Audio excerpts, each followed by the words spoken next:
le monde, j'espère que vous allez bien. Aujourd'hui je vous retrouve pour une nouvelle vidéo et je vais vous parler de Un petit ami trop parfait de Mizuki Hoshino aux éditions Kana. Donc Mizuki Hoshino, c'est celle qui a écrit, comme c'est écrit ici, Mon ex. Et je vais juste vous montrer à quoi ça ressemble parce que c'est juste ici, si j'arrive à l'attraper. Donc c'est cette série là qui comporte 2 tomes que j'ai lu en 2019, dont j'ai parlé rapidement pour ma vidéo bilan manga.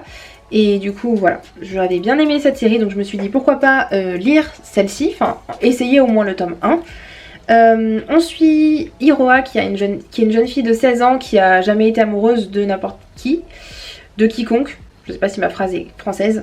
Et en fait, elle va parler avec un garçon de sa classe qui s'appelle Haruki et qui lui a déjà eu pas mal d'histoires amoureuses. Et il va lui dire que l'amour, en gros, c'est pourri, que ça sert à rien, que voilà, que lui, il a eu des expériences plutôt pas très bonnes.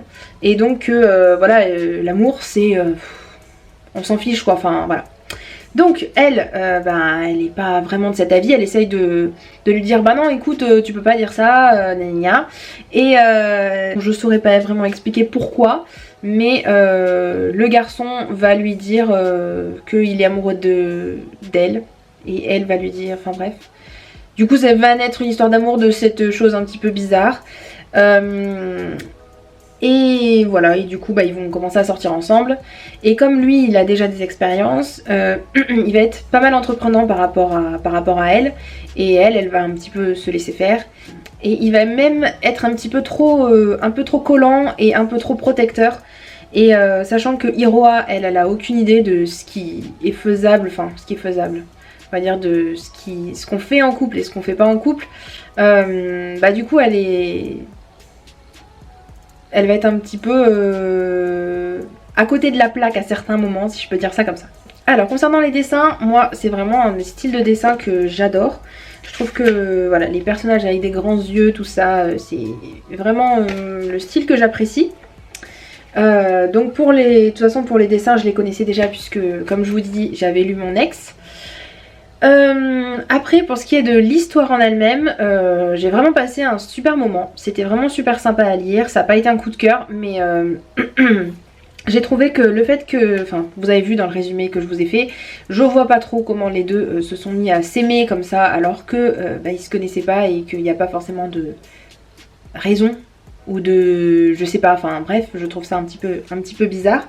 Après, à part cette chose là, en fait le manga est super bien, moi j'ai trouvé. Il y avait pas mal de choses qui sortaient un petit peu du schéma classique. Enfin je trouve que de plus en plus dans les mangas qui sortent récemment, les auteurs décident justement de porter les questions sur le fait que l'amour est pas forcément au centre de tout.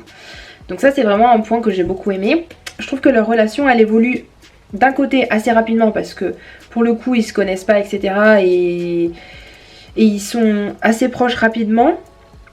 Mais après je trouve que d'un autre côté c'est bien parce que d'attendre le bisou ou d'attendre que les personnages s'avouent leurs sentiments au bout du 10e tome, à un moment j'en ai un petit peu marre. Donc là le fait que ce soit rapide, c'est un côté bien et un côté un peu moins bien je dois dire. Autre chose que j'ai beaucoup aimé c'est leur début de relation du coup, comme ils sont tous les deux ensemble assez rapidement. J'ai vu ça, je me suis dit bon ça part un petit peu mal. Et en fait il y a les amis du coup d'Hiroa qui vont lui dire écoute c'est un petit peu louche quand même parce que le garçon il te dit qu'il t'aime et tout alors que vous connaissez pas, il doit se moquer de toi, ça se trouve c'est faux etc, faut que tu te méfies. Et du coup le fait que les personnages eux-mêmes se rendent compte que ça va trop vite, et je me suis dit ça va en fait parce que l'auteur elle s'est rendu compte de ça. Et du coup elle l'intègre dans son histoire, donc c'est pour ça que finalement ça va pas tant déranger que ça. À la fin du tome on a un teasing de ce qui va se passer ensuite. Et du coup on nous dit qu'il va y avoir un potentiel rival. Donc du coup j'attends de voir ce que ça va donner, si ça va être quelque chose qui va rester dans le temps ou si ça va être assez facilement... si le personnage va être facilement évincé et qu'on va plus en entendre parler.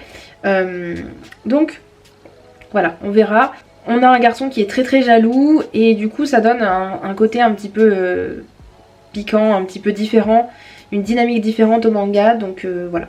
Il y a pas mal de choses, pas mal de petites choses comme ça qui font que le manga du coup sort un petit peu, on va dire, de la masse. Et du coup c'est pour ça que je vais continuer la série et j'espère que ça restera un petit peu dans cette lignée. Voilà, c'est tout pour ma vidéo, j'espère qu'elle vous aura plu. Si vous avez lu ce manga, n'hésitez pas à me le dire en commentaire. Et je vous dis à bientôt dans une prochaine vidéo. Ciao ciao!